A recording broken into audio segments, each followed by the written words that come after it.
이 자리에 나와 예배한 우리 모든 성도님들이 예수 그리스도의 장성한 분량까지 자라가는 은혜가 있기를 주님의 이름으로 축원합니다.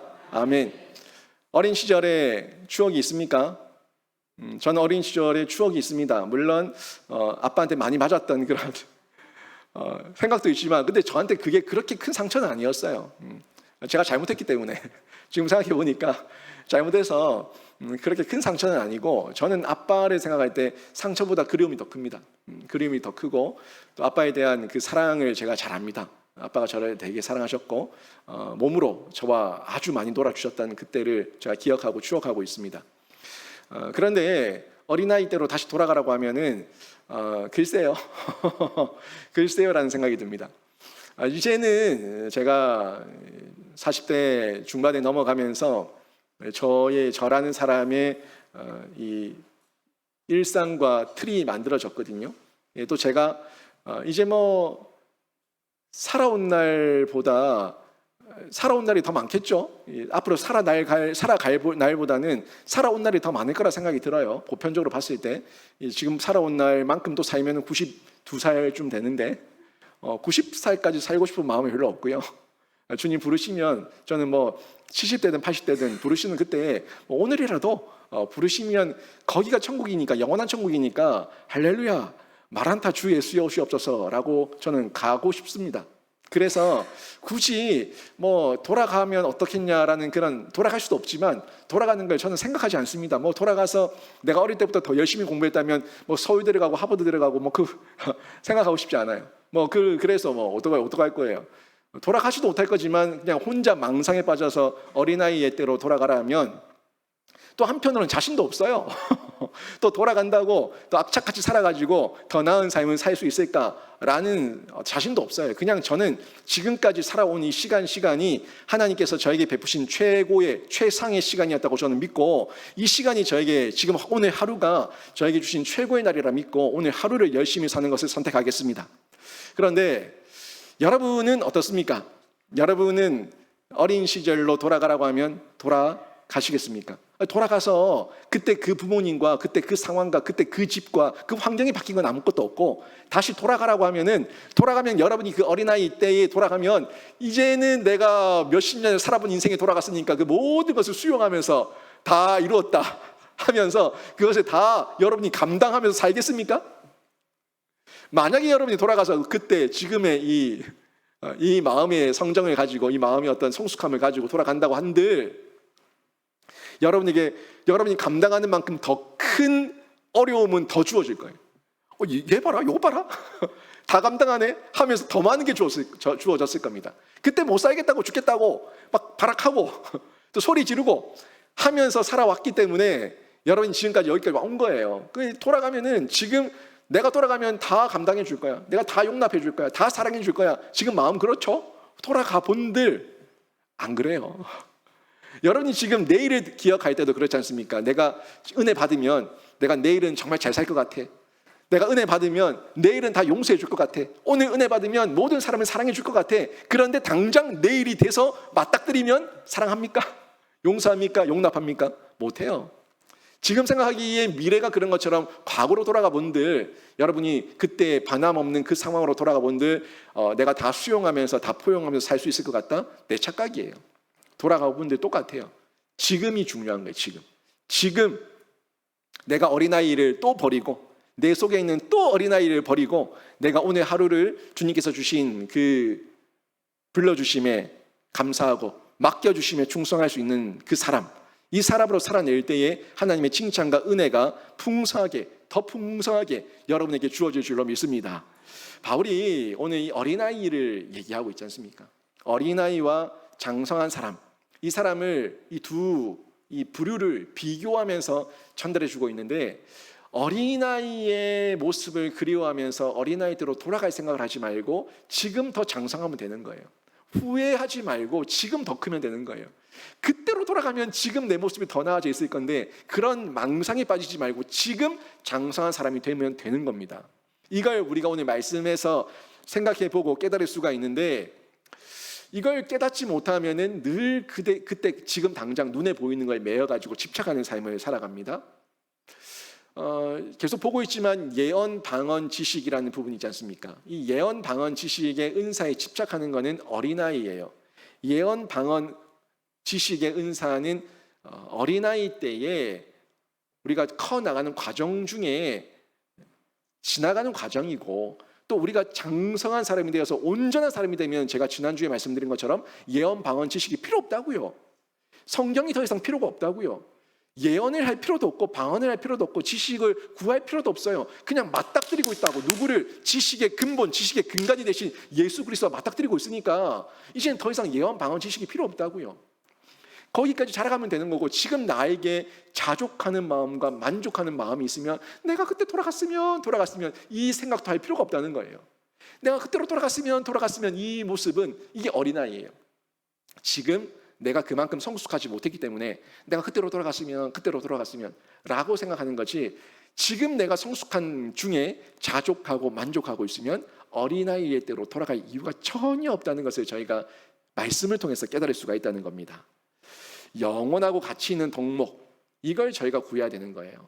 영원하고 가치 있는 동목, 이 사랑을 추구하는 가운데 내 안에 예수가 있고 그 예수의 사랑이 있으면 용서하게 되고 용납하게 되고 이해하게 되고 품어주게 되고 손 내밀어 주게 되고, 또 과거를 돌아보면서 후회하지 않고 이것 또한 하나님께서 나를 여기까지 오게 하시는 발판이 되게 하셨고 기회가 되게 하셨습니다 하는 고백으로 기꺼이 받아들이는, 수용하는 그런 분량까지 나타나게 되는 거죠. 이 그리스도의 장성한 분량이에요. 이 장성한 사람까지 가게 되는데, 오늘 이 비유를 통해 가지고 우리에게 전달하는 메시지가 뭔가 하는 부분을 조금 더 보시면, 어린아이는요 성숙한 사고가 자신 안에 없습니다. 진짜 여러분 자녀들, 어린 손자 손녀들과 얘기해 보세요. 깊은 사고, 깊은 대화가 됩니까? 너 커서 뭐가 될래? 이렇게 했을 때 그 아이가 깊은 사고 가운데서 지금 시대가 이렇게 급변하고 있으니까 이런 시대에 발맞춰서 저는 이런 직종과 직군이 앞으로 유망할 거라 생각하고 여기에 저는 매진하고 싶습니다 라고 얘기하는 아이들이 누가 있습니까? 그냥 내 감정대로 대통령 될 거예요, 장군이 될 거예요, 의사가 될 거예요, 판사가 될 거예요, 그냥 얘기하는 거죠. 이 어린아이에게는 이 사고하는 능력이 약합니다. 없어요. 그래서 말을 잘 전달할 수도 없고 말을 잘 받아들이지도 못합니다. 저희 아이는 여러분 아시다시피 발달 장애가 있다 보니까 대화가 잘 안 돼요. 아주 감정적인, 아주 본능적인 얘기만 통해요. 이 아이와 너 뭘 잘못했냐 이런 얘기가 안 돼요. 아직까지 지금 계속 치료받고 있지만 많이 좋아졌어요. 많이 좋아졌고 앞으로도 더 나아질 거라 생각하고, 예전에는 한 3년 가까이 다른 아이들에 비해 늦었는데 그래도 지금은 한 1년 정도를 앞당겼어요. 그래서 조금씩 나아지고 있고 계속 나아질 거라 저는 생각하고 있어요. 요즘 변호사 우영우 그것 때문에 이 스펙트럼 장애를 가지고 있는, 자폐 장애를 가지고 있는 이런 아이들에 대한 이런 관심이 굉장히 많아지고 있는데, 뒤에 문을 좀 닫아버리죠. 문이 상 열렸는데 누가 문을 열었나? 네. 스펙트럼 장애 있는 아이들에 대해서 관심이 많아지고 있는데, 저희 아이는 그런 어떤 그 고기능 어떤 그 정도는 아니고요. 고기능 장애라고 하는 거는 그냥 다른 애들보다 조금 이 습득이 빠른 아이들을 고기능 장애라고 얘기를 해요. 저희 아이는 그런 고기능 장애예요. 그래서 우리가 가르치지 않았지만 지가 한글을 깨우쳤고, 또 우리가 가르치지 않았지만 자기가 이런 여러 가지 부분들을 터득하는 습득 능력이 좀 뛰어난 부분 정도고, 그렇게 암기력이 좋고 그런 건 없어요. 잘 외우는 거는 동화책을 잘 외워요. 돈도 안 되는 거. 네. 그래서 제가 저희 아이한테 물어봤죠. 너 법전을 외워볼래? 그랬더니 법전 외우기 싫대요. 그럼 너 성경을 좀 외워봐라. 그랬더니 성경도 외우기 싫대요. 그러니까 뭘 외울 거냐 그랬더니 동화책만 외울 거래요. 동화책을 그렇게 잘 구현하고 자기가 혼자서 막 쇼를 해요. 자기 혼자서 동화를 처음부터 끝까지 막 성대묘사까지 하면서 막 해요. 근데 저는 그런 건 안 해도 될 것 같고, 좀 법전을 외우든 의학 서적을 외우든 이런 거 외우든가 하여튼 그런 생각을 해봤는데, 하여튼 아무튼 저희 아이와는 이런 의사소통, 이 관계 대화가 잘 안 됩니다. 근데 우리 아이만의 그런 부분은 아니고 저희 아이는 어린아이들에 비해서 조금 더 그렇다는 거고, 대체적으로 어린아이들이 이게 잘 대화가 잘 안 되지 않습니까? 그래서 비유를 해야 되고 묘사를 해야 되고 상징을 통해 전달해야지만, 그래야지만 그 아이들이 상징적으로 이미지화해서 이걸 조금 체감적으로 더 느낄 수가 있죠. 이게 어린아이에게 접근하는 방법인데, 사실 성경을 통해서 저희들이 전달하는 그런 메시지가 이런 비유, 묘사 그리고 상징들을 통해 가지고 전달하는 메시지가 굉장히 많죠. 환상이라든지, 예수님도 비유를 얼마나 많이 얘기하셨어요. 그게 그냥 깨닫지를 못하니까 이 부분에 대해서 어떻게든 알려주시고자 예수님께서, 하나님께서 애를 많이 쓰고 있는 내용으로 저희가 받아들일 수가 있는데, 결국 하나님 입장에서 우리를 볼 때는 어떻습니까? 어린아이예요. 어린아이. 깨닫지를 못하고 알지를 못하고 대화가 안 되는 그런 어린아이의 수준이 있기 때문에 이걸 좀 더 깊이 알 수 있도록 하나님께서 이런 예언, 비유, 묘사, 예언, 방언, 지식, 이런 것들을 비유, 묘사, 상징, 이런 내용들을 통해서 전달하고 있는 것을 볼 수가 있습니다. 그런데 이게 장성한 자가 되면 어떻습니까? 우리가 장성한 자가 되면은 이게 필요 없어요. 뭐 예언, 방언, 지식이 필요 없습니다. 비유, 묘사, 상징이 필요 없어요. 그냥 있는 대로 얘기하면 돼요. 그냥 있는 대로 지금 상황이 이런 거야, 지금 환경이 이런 거야, 지금 이래서 이런 거야 라고 얘기하면 있는 그대로 받아들이죠. 있는 그대로 받아들이고 있는 그대로 자기가 이거 이해, 해석, 적용할 수 있는 능력이 있어요. 이게 장성한 자입니다.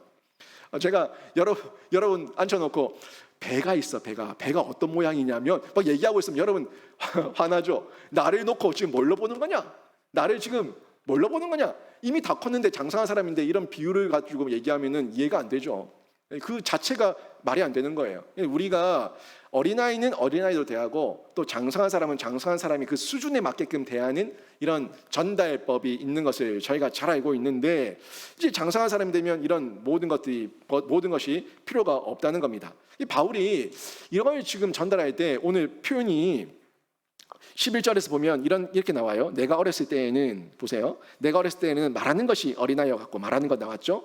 또 깨닫는 것이 어린아이와 같고, 또 생각하는 것이 어린아이와 같다가 이렇게 얘기했어요. 그러니까 보니까 말하는 것, 깨닫는 것, 생각하는 것, 이 세 가지를 얘기하고 있죠. 이 말하는 것, 깨닫는 것, 생각하는 것이 예언, 방언, 지식이에요. 말하는 게 뭐예요? 말하는 게 방언 아닙니까? 방언으로 말하지 않습니까? 방언이에요. 깨닫는 게 뭐예요? 풀어서 나에게 이해시키는 게 그 예언 아닙니까? 이 통역이지 않습니까? 예언을 통해 가지고 이게 앞으로 이렇게 될 거다. 아, 그렇구나.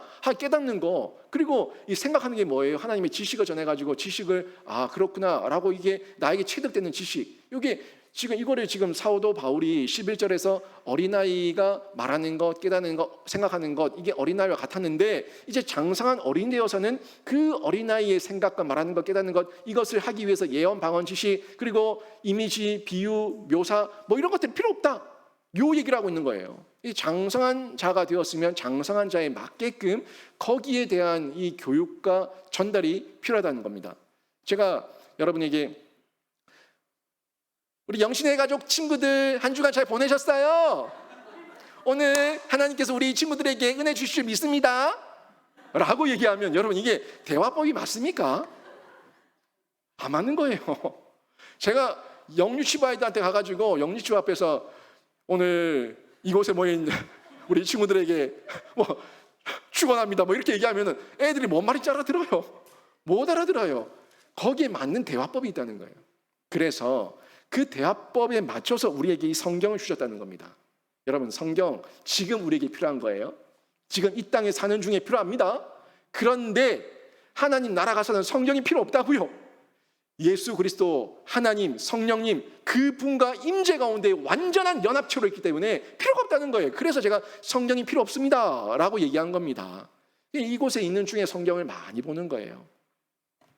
여러분, 지금 근데 바울의 시대를 한번 생각해 보자고요. 신약 시대, 이 고린도 교회 시대, 그때 방언해 주시고 예언과 통역과 지식을 주셨던 거는 뭐가 완성되지 않았기 때문입니까? 성경이에요. 예. 성경이 완성되지 않았기 때문에 그때에 하나님께서 우리에게 이 필요한 것들을 이 성경도 완성되지 않으니까 성령의 조명도 없죠. 그러니까 이것들을 좀 더 정확하게 주시기 위해서 성령의 은혜를 입은 자들에게 하나님께서 방언, 예언, 통역, 지식 여러 가지 은사들을 주셔가지고 이걸 사모하게 하셨고, 또 그것을 통해서 점점 더 이 성경이라는 것이 완성되게 해주셨다는 겁니다. 그런데 이 성경이 완성되었어요. 완성되었다면 예언, 방언, 지식 뭐 이런 기능들이 그때와 지금과 같을까요, 다를까요? 당연히 다를 수밖에 없습니다. 그때와 지금은 달라요. 축소되었어요. 기능이 축소되었다고요. 그때는 이 예언 방언 지식이 성경을 완성하기 위한 단계로서의 예언 방언 지식이었지만 지금은 성경이 완성되었기 때문에 예언 방언 지식이 이 일정 부분 축소되어서 더 이상 성경 계시를 추가하는 부분으로서의 그 기능은 없다는 얘기입니다. 그래서 제가 여러분이 방언해도 된다고 얘기했어요. 저는 은사 중시론자 아닙니다. 저는 은사가 있다고 믿습니다. 은사가 분명히 지금도 있습니다. 예언, 방언, 지식 다 있습니다. 다 있는데 성경 안에서의 예언이고 방언이고 지식이에요. 내가 예언을 받았다고 얘기하면서 환상을 받았다고 얘기하면서 그 환상과 예언이 성경을 넘어선다면 그건 이단이에요. 그건 사단 막입니다. 저주를 받을지어다. 사도 바울이 한 얘기예요. 다른 복음을 전하는 자는 저주를 받을지어다. 그 메시지예요. 우리는 성경 안에서의 예언이고요. 또 성경 안에서의 방언과 지식입니다. 근데 굳이 방언을 제가 통역할 이유가 없다는 이유가 그때의 방언은 공동체의 유익을 위해서 방언이 주어졌지만 지금의 방언은 개인의 유익만 있다고 얘기를 했어요. 방언하십시오. 마음껏 하십시오. 좀 방언하지 말라고 얘기하지 않습니다. 근데 그 방언이 궁금해가지고 굳이 통역하러 갈 이유가 없다는 거예요. 통역하러 가려면은 한 5명 통역의 은사가 있는 사람은 한 3-4명 이상, 최소한 3명 이상 앉혀놓고 방언하고 똑같이 적어보라 그러세요. 똑같은 통역이 나오는지. 그만큼 이미 하나님의 방언의 지식은 성경으로 우리 모두가 공인한 이 성경의 지식으로 이미 우리에게 전달됐기 때문에 더 이상 계시로서의 방언을 통역할 이유가 전혀 없고 지금 내가 방언의 은사를 받은 거로 만족하고 기뻐하고 즐거워하고 감사하면 끝나는 거예요. 통역할 이유가 전혀 없어요. 통역한다는 사람 찾아가지 마세요. 통역하는 사람 다 거짓말입니다. 통역해서 뭐 할 건데? 자기 방언만 자기가 통역해서 성경대로 살아가면 돼요. 굳이 왜 남의 방언을 통역하려고 합니까? 그거 잘못된 거예요. 통역학교, 뭐 선지자학교, 뭐 예언학교 다 뻥이에요. 예언학교, 여러분 성경을 여러분이 외워서 암송하는 게 예언인 줄로 믿습니다. 그게 예언이에요. 그게 하나님의 지식을 선포하는 겁니다. 제가 이 자리에 서서 여러분이 전달하는 것은 철저하게 성경 말씀이고요. 성경을 벗어난 건 절대 없습니다. 성경 말씀 벗어난 걸 전하면 전 여기서 내려와야 되는 거예요. 여러분이 저를 존중할 이유도 없고 존경할 이유도 없고 저를 여 자리에 세울 이유도 없어요. 저는 성경 말씀만 전달하는 거고 성경 말씀대로 오직 예수와 복음만 전하는 거예요.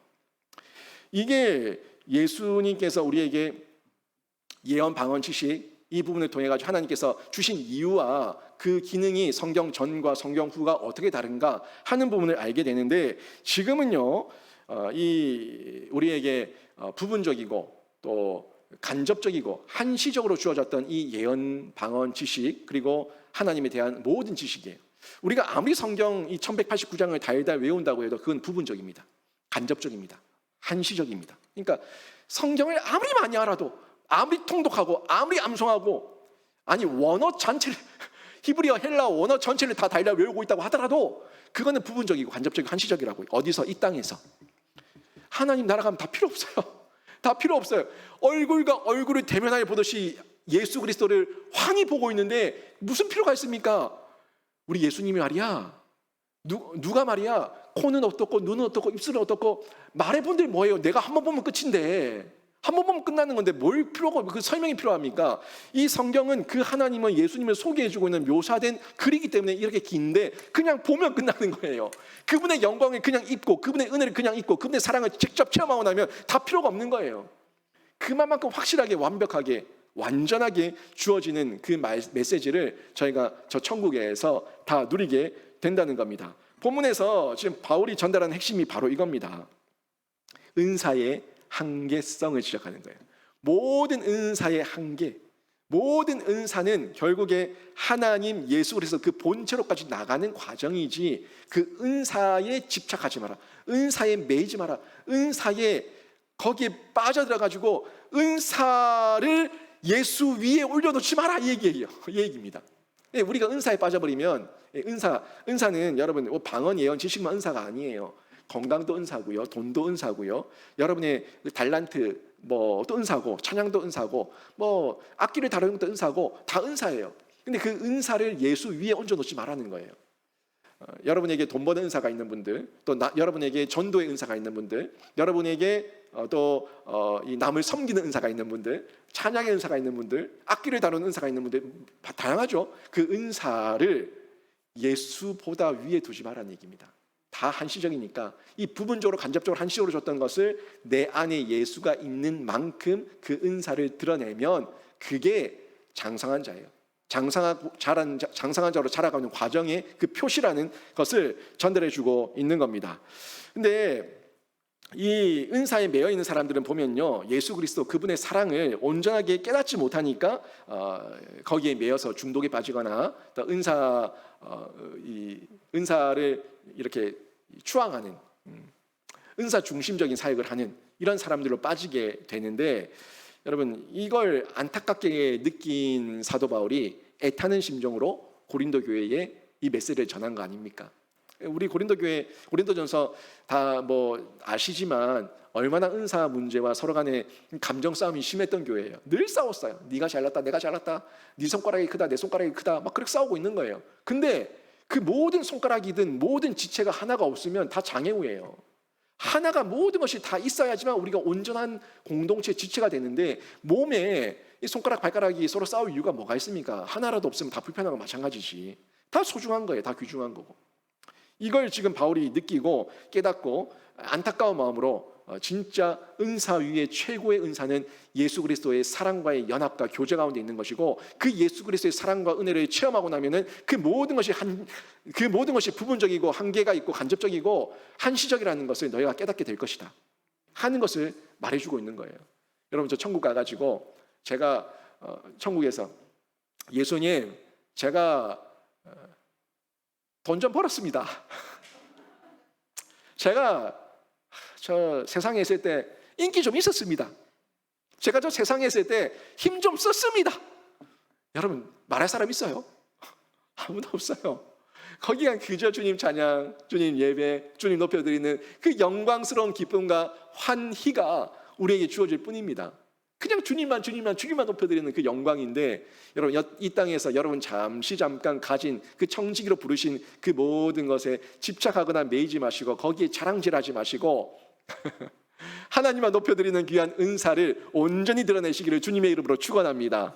여러분, 결국 모든 은사는요, 예수 그리스도의 사랑 없이 실행되면은 교만과 자만으로 흘러가게 돼 있고요. 그리고 예수 그리스도의 사랑으로 실행되면 풍성한 생명과 열매를 맺게 되는데, 바울이 이 사실을 전하기 위해서 어린아이와 장성한 자의 비유를 통해 가지고 전달하고 있는 거예요.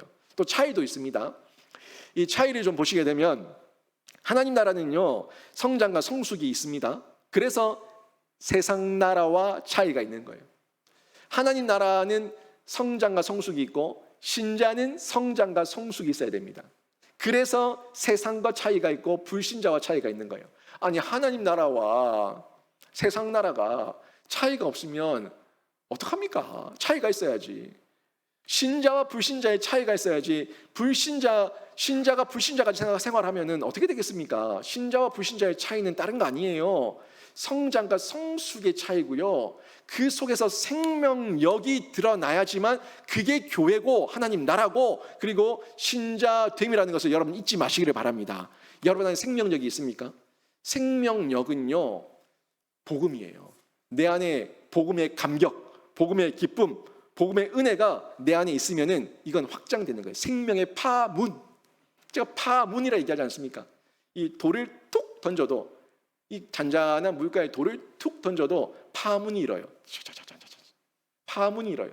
여러분이 세상 속에 던져지면요, 여러분을 통해서 파문이 일어나야 되고요. 그 거친 폭풍 속에 있는 세상이라고 하더라도 우리 교회가 던져졌을 때, 예수의 복음이 던져졌을 때 파문이 일어나야지만 되는 줄로 믿습니다. 그 파문은 생명력이라고. 생명력인데 예수의 향기, 예수의 그 편지를 맛보고 죽기로 돌아오는 이런 생명력으로 나타나게 되는데, 지식의 확장으로 나타나요. 지식의 확장. 여러분, 이 지식을 제가 얘기하는 그냥 세상적인 지식으로 생각하지 마십시오. 진짜 지식은요, 내가 행동하는 지식이에요. 진짜 지식은 내가 실천하는 지식입니다. 그래서 제가 머리 지식, 가슴 지식, 생활 지식, 이 세 가지가 온전하게 될 때의 진짜 지식이라 얘기했죠. 그게 메타인지 능력이라 얘기해요. 메타인지 능력. 내가 안다고 아는 게 아니라 내가 아는 걸 실천하는 능력이 메타인지 능력이에요.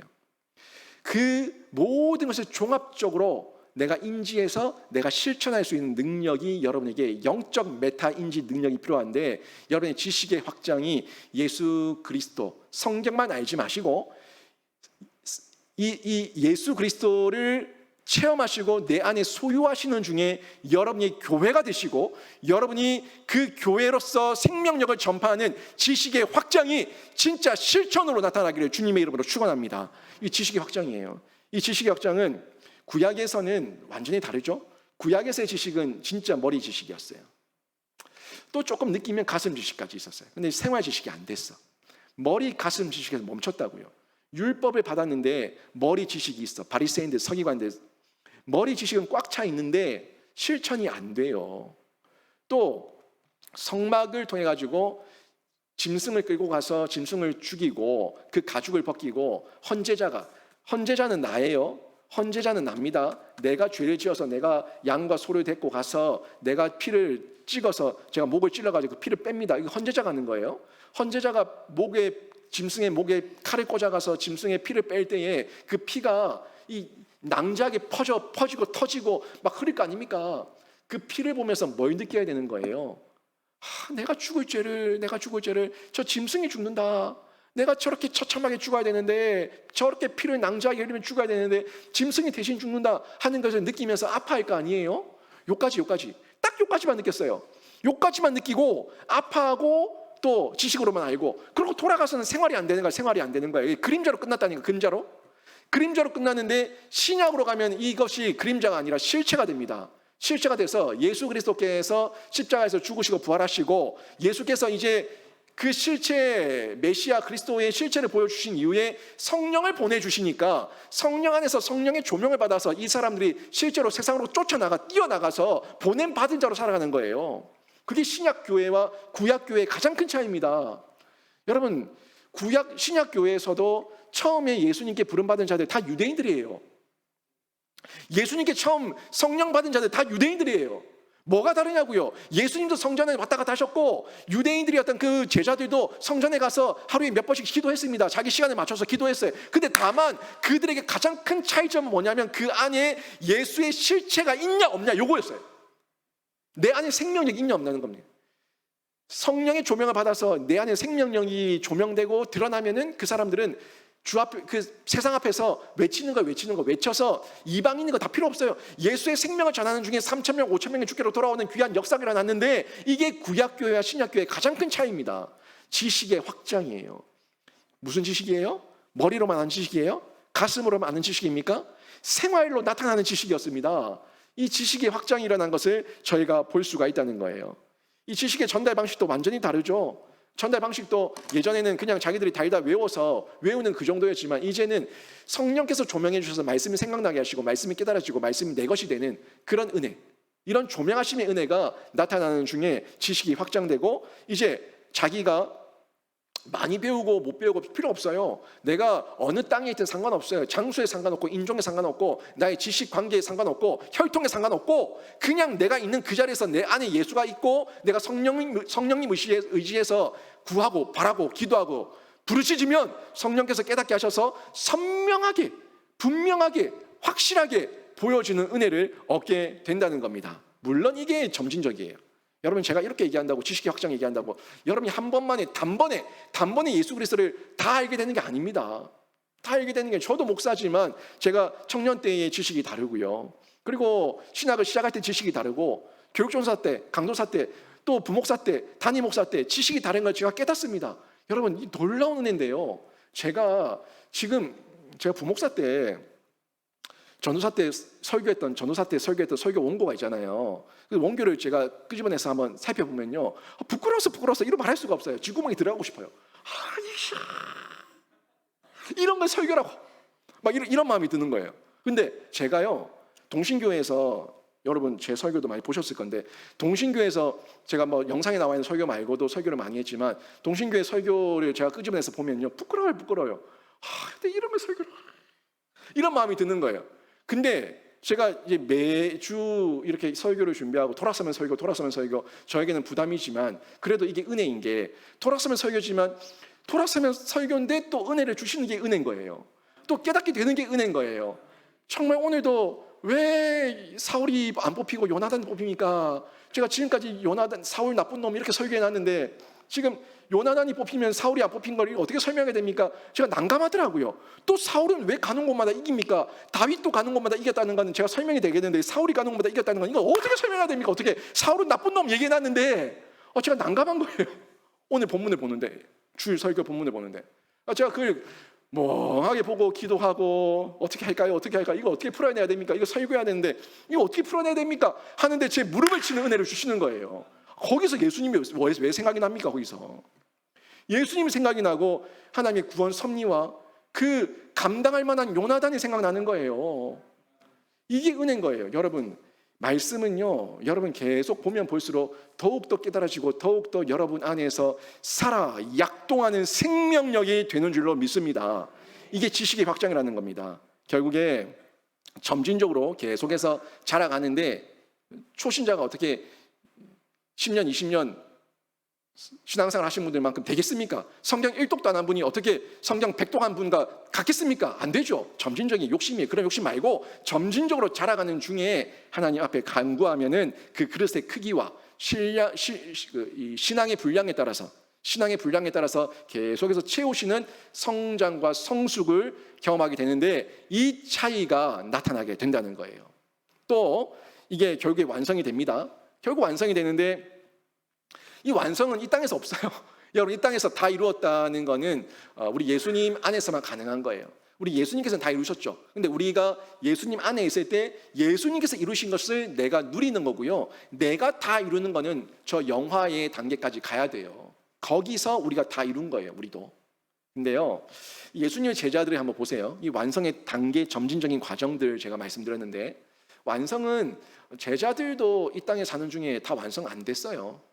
제자들이 그 율법의 완성이시고 모든 것을 다 이루신 예수님과 3년 동안 공생애를 같이 다녔습니다. 같이 다녔는데 이 제자들이 다 깨달았습니까? 아니, 제자들 얼마나 책망 많이 받았어요. 깨닫지 못하느냐, 믿지 못하느냐, 알지 못하느냐, 이 어리석은 자들아 언제까지 가르쳐야 되겠느냐 하면서 막 야단쳤어요. 다시 얘기하면은 이 어리석은 자야, 이 무지한 자야, 이 멍충아, 요 얘기입니다. 예수님께서 그렇게 보여주고 그렇게 알려주고 그렇게 비유와 묘사와 상징을 통해서 다 알려주고 실제로 시청각 교육까지 다 해줬는데 왜 그래도 깨닫지 못하고 믿지 못하고 알지 못하냐 하는 책망을 제자들이 받았다고. 제자들이. 근데 우리들 오죽하겠습니까? 우리도 책망 받을 수밖에 없죠. 저도 책망 받고요. 근데 이게 점진적이에요. 그 당시에 제자들에게 허용된 지식의 수준이 거기까지밖에 안 됐어요. 이 지식의 수준. 이 머리 지식도 똑바로 안 들어가는, 가슴 지식은 뭐 말할 것도 없고 머리 지식도 똑바로 들어가지 않는 그런 상황 가운데 그 수준에 머물러 있었다고요. 근데 이 제자들이 예수님께서 끌려가시고 또 죽으시고 부활하시고 이런 과정들을 겪으면서 그 지식들이 막 조합이 되죠. 퍼즐이 맞춰지죠. 가슴으로 진짜 우리 예수님 진짜 구세주, 진짜 그리스도, 진짜 메시아 느껴져요. 살아난 예수를 만나니까. 도마 같은 경우는 손가락에 옆구리에 다 손 넣어보고 만져보니까 진짜 맞죠. 확실하죠. 그러니까 이게 감정으로 느껴지는 거예요. 진짜다 확실하다 이게 막 느껴지는 거예요. 그런 중에 이게 생활 지식이 된 건 언제입니까? 언제 이 사람들이 용기와 담력과 모든 걸 얻어가지고 세상 밖으로 나가서 외치고 보냄받은 자로 쓰임 받습니까? 언제예요? 마가의 다락방이에요. 마가의 다락방에서 성령께서 임하니까, 성령을 통해서 하나님의 지식과 사랑이 물부듯이 부어지니까 그 은혜를 온전히 체험해서 머리 지식, 가슴 지식, 생활 지식이 완전히 하나가 되는 일체. 이 완전 영적 메타 인지 능력, 완전 능력 파워풀입니다. 완전 파워풀. 그 파워풀한 그 능력 가지고 나가가지고 복음을 전하니까 3,000명, 5,000명 주께로 돌아오는 역사가 막 일어나는 거예요. 죽음 앞에서 겁내지 않는 거예요. 당의 그 사내들인 그 공의 앞에서도 뭐 내가 듣고 배우고 깨달은 바를, 내가 체험한 바를 전하지 않을 수가 없다라고 얘기하면서 담력 있게 용기 있게 얘기하지 않습니까? 더 이상 죽음이, 이 목숨, 사람의 목숨이 그 사람, 이 제자들에게 이 감당이 안 되는 거예요. 세상의 이 목숨줄을 가지고 장난치는 이 세상 앞에서도 감당할 수 없는 능력의 소유자, 제자들이 된 겁니다. 점진적이었죠. 점진적으로 예수를 체험하고 성령을 체험하는 중에 점점 부어진 것을 보게 된 겁니다. 그리고 나서 성경이 완성되기 위해서 계시의 영이 제자들에게 임하니까 제자들이 그 계시의 영을 받아가지고 성경을 기록하게 되고 성경이 되게 된 거죠. 이제 그 이후에는 방언과 예언과 지식과 은사가 여전히 존재하지만 새로운 계시를 더하는 게 아니라 이미 주어지고 완성된 계시를, 이제 완성된 성경을 성령의 조명을 통해서 더욱 분명하고 선명하고 확실하게 알고 이해하는 정도로 우리에게 그 은사가 작용하고 있다는 거예요. 결국 우리는 이게 뭐 차등하시는 이 수준 차이로 얘기할 건 아니고요. 그 시대의 상황적인 차이예요. 상황적인 차이. 성경이 지금 완성되지 않았다면 지금도 우리에게 계시의 영을 통해 가지고 성경을 기록하게 하셨을 겁니다. 근데 지금 성경이 완성되기 때문에 필요 없는 거예요. 필요 없는 게 굳이 할 이유가 뭐가 있어요? 다른 사역들 열방으로 향해서 또 복음을 전할 일이 얼마나 많은데 그 일을 하는 거죠. 근데 성령께서 조명해 주시니까 조명해 주시는 대로 분명하고 선명하고 확실하고 정확하게 알아가지고 이 말씀을 알고 이해해서 이제 가르치는 거죠. 전달하는 거죠. 온 열국과 열방 가운데 성경을 가르치고 신학을 가르치고 올바른 신앙생활을 할 수 있도록 돕는 역할을 지금 저희가 하고 있다는 겁니다. 이제 이 모든 걸 그럼 완성되는 때가 언제입니까? 완성되는 때는요, 새하늘과 새 땅에 가서 영화를 누릴 때예요. 영화. 지금은 성화죠. 지금 성화를 지나서 저희가 영원한 안식, 영원한 변화체, 부활체, 생명체, 예수 그리스도와 동등한 부활체, 그런 은혜를 입어서 새하늘과 새 땅에 갔을 때, 그때 영화의 단계를 이뤘을 때 얼굴과 얼굴을 대하여 보듯이, 얼굴과 얼굴을 대하여 보듯이 선명하게 한다 하는 내용을 고린도전서 13장이 저희에게 전달해주고 있다는 겁니다. 직접적인 전달이죠. 이제 그때부터는 간접적인 전달이 아닙니다. 지금은 간접적이에요. 성경을 통해서 우리에게 전달되고 목사를 통해 전달되고 또 성령을 통해서 우리가 깨달아지고 이런 일단 반간접적인 또는 완전 간접적인 이런 방법들을 통해 가지고 우리가 말씀을 알게 되지만 그때는 천사를 통해서도 아니고 목사를 통해서도 아니고 성경을 통해서도 아니고 하나님을 직접 만난다고요. 직접 만나서 하나님의 음성을 내가 직접 들으니까 완전한 100% 퍼펙트 직접적인 계시를, 은사를, 은혜를 저희가 전달받게 되니까 더 이상 이런 예언, 방언, 지식이 불필요한 거죠. 그래서 그렇다는 거예요. 그때 되면요, 저희가 모든 것을 정확하게 아는데 하나님의 영과 인간의 영 사이에 정확하게 압니다. 그러니까 하나님은 우리 인간을 정확하게 다 알고 있어요. 근데 우리 인간이 하나님을 정확하게 알게 된다고요. 우리 인간이. 그리고 인간과 인간이 온전하게 알게 돼요. 여러분, 인간과 인간이 온전하게 알게 된다는 것은 그때 우리 천국에 가면 지금 여러분의 이 쭈글쭈글한 얼굴 아닙니다. 이 화장을 해야지만 알아볼 수 있는 그 얼굴 아닙니다. 뭐 어디가 아름다운 얼굴이에요. 화장 벗기고 나면은 누구세요? 이런 경우이지 않습니까? 꼭 눈썹이 그래야지만 내가 되는 그런 얼굴 아니에요. 그런 얼굴이 아니라 그때 되면요 우리가 다 알아봐요. 이런 얼굴이 아닌데 저분 김효주 목사다. 저분 강재원 장로다. 저분 누구다. 어떤 권사님이다. 어떤 집사님이다. 다 알아본다고. 다 알아봐요. 지금 이 얼굴이 아닌데, 이 꼬질꼬질한 얼굴이 아닌데 다 알아본다는 거예요. 그만큼 인간과 인간이 완전하게 알게 된다는 거예요. 서로가. 왜? 한 형제 자매니까. 우리 하나니까. 한 몸, 한 피바다 한 몸 이룬 한 형제 자매니까. 한 공동체니까 다 알게 된다는 거예요. 그때 되면요 여러분, 이 땅에서 다 얘기 못했던 그 아쉬운 마음, 다 얘기하지 못했던 그 비하인드 스토리, 다 얘기하지 못했던 나의 옛 어떤 숨겨놨던 그 상처, 다 얘기 안 해도 돼. 얘기 안 해도 돼도 그냥 딱 보면은 아이고 다 알아. 다 알고 그냥 다 사랑으로 덮여버리고, 다 사랑으로 용서하고, 다 사랑으로 안아주고, 다 사랑으로 껴안아주고, 다 사랑으로 온전함을 이루게 되는 그 영화의 단계에 온전히 저희가 이루게 될 줄로 믿습니다. 그때 그 천국 가가지고 니 그때 왜 그랬노? 이런 말 없다고. 이런 말 없다. 그냥 다 사랑과 용서와 화합과 하나됨이에요. 그 천국에 저희가 들어가게 되니까 하나님 우리를 이미 다 아시지만 우리가 하나님을 온전히 알게 되고, 인간과 인간이, 그러니까 영적 존재로서의 인간과 인간이 온전히 알게 되는 그런 단계. 가보고 싶지 않습니까? 전 빨리 가고 싶어요. 너무너무 빨리 가고 싶어요. 뭐 여기 무슨 미련이 있다고. 언젠가는 멸망하고 언젠가는 깔아앉을 땅인데, 침몰하는 배 아닙니까? 침몰하는 배. 이 세상이 바벨론 무너졌도다. 큰 성 바벨론이요. 결국 다 무너질 땅이에요. 근데 하루 더 살면 더 어떻고 1년 더 살면 어때요? 뭐 못 살면 어때요? 그냥 빨리 가면 기쁜 거지만 그렇다고 지금 내가 뛰어내릴 수는 없으니까 그렇죠? 지금 보내주신 시간만큼은 충성되게 사는 거예요. 최선을 다해 살고 열심히 살고 충성되게 오늘 하루를 하나님 앞에 부끄럽지 않게 살겠습니다 하는 마음으로 살아가는 겁니다. 이런 모습이 저희 안에 있을 때 이게 자라가는 은혜죠. 성장하고 있는 거예요. 성숙하고 있다는 겁니다. 여러분, 바울은요 하나님 나라가 사랑으로 완성된 나라임을 지금 전하고 있는 겁니다. 그 하나님 나라는 사랑으로 완성된 나라다. 이걸 잊지 마라. 너희들의 그 모든 은사도 그 하나님 나라, 완성된 나라를 향해 가는 과정이다. 요 얘기를 전달하고 있는 거고, 우리 일상에 신앙적 성장이 있는가를 요청하고 확인하면서 살펴볼 것을 요청하고 있는 겁니다. 여러분 한번 살펴보세요. 여러분 삶에 일상에 신앙의 성장이 있습니까? 신앙의 성장. 아직도 영적 어린아이를 버리지 못해서 손가락 빠는 게 좋다고 이렇게 하고 있으면 그건 어리석은 거죠. 그건 바른 모습이 아니에요. 이제 말하는 것이, 깨닫는 것이, 생각하는 것이 어린아이 수준이 아니라 좀 자라가야 돼요. 계속 손가락만 빨고 나 좀 봐줘, 나 좀 봐줘, 나 좀 케어해줘 라고 얘기하는 건, 나 좀 보듬어줘, 나 옷 입혀줘, 나 똥 닦아줘, 나 집 닦아줘, 나 밥 먹여줘 라고 얘기하는 건 그건 어린아이의 일이고, 이건 저희가 이제 좀 버리고 이제 좀 더 장성한 사람으로 나아가야 되는데, 그 장성한 사람으로 나아가는 중간 과정이 여러분에게 있냐는 걸 확인하라는 거예요.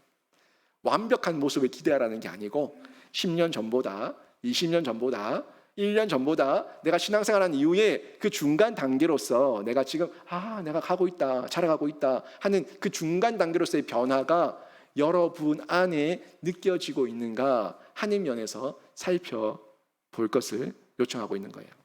여러분, 이 김효지 목사도 부임했을 때의 설교와 지금 설교가 좀 다를 겁니다.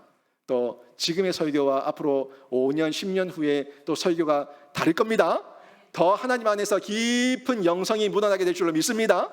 이게 성장한 거예요. 저한테는 성장한 거예요. 저는 성장해야 되고, 제가 가면 갈수록 설교가 시원찮고 성경 보시고 알아서 이해하시고 오늘 예배 끝 이러면은 그러면 막 간 거죠. 막 간 거죠. 다 이제 봐라. 예. 아멘 하고 끝납시다. 이러면 막 간 거예요, 여러분. 성장한 게 아니라 퇴보한 거예요. 여러분, 왜 아직 우리 안에 어린아이의 모습이 있는가? 이것도 한번 살펴보세요. 혹시라도 아직까지 어린아이의 모습이 있다면 왜 이 모습이 한 번 더 확인하시고 회개하시고요. 버립시다. 그게 다 방해물이죠. 큰 대적입니다. 큰 방해물입니다. 그 모든 대적들, 우리를 죽이는 자 만들고 죽이려는 자 만드는 이 모든 사울의 이 심정과 감정과 이 모든 옛 모습들, 십자가에 확실하게 못 박고요, 우리 안에 점점 자라가는 은혜를 누리는 신자가 되시기를 주님의 이름으로 축원합니다. 그러니까 결국 고린도 교회 분쟁은요, 우리 이야기예요. 우리 이야기. 남의 이야기가 아니라 고린도 교회 분쟁은요, 우리 이야기라는 측면에서 살펴보면 은혜가 될 건데요. 이 모든 원인의 공통점은 딴 거 아닙니다. 내가 하나님을 온전히 알지 못하는 하나님에 대한 무지고요. 하나님에 대한 사랑이, 하나님에 대해서 내가 온전하게 사랑하지 않으니까 사랑이 없다는 거죠. 내 안에 하나님을 사랑하는 사랑이 없고, 결국 그 말은 내 안에 예수가 없다는 거고, 이게 없으니까 이 공통점, 이것 때문에 우리가 계속 고린도 교회 분쟁과 같은 이런 문제들을 우리 일상 가운데 만들어낸다는 건데요.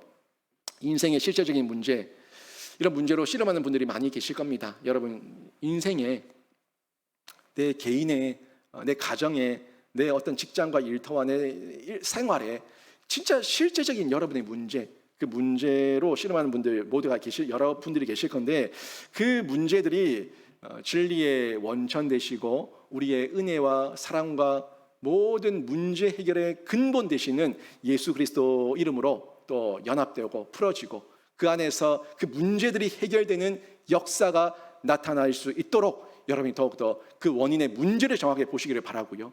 예수 이름을 부르십시오. 예수를 사랑하십시오. 예수 안에서 들어가서 머리 지식, 가슴 지식, 생활 지식이 온전한 하나가 되면 실제적인 문제가 해결되는 기쁨을 여러분도 맛보게 될 건데, 그 해결되시는 중에 날마다 성장하고 성숙해서 어린아이의 일을 다 버리는 귀한 성도가 되시기를 주님의 이름으로 축원합니다. 아멘.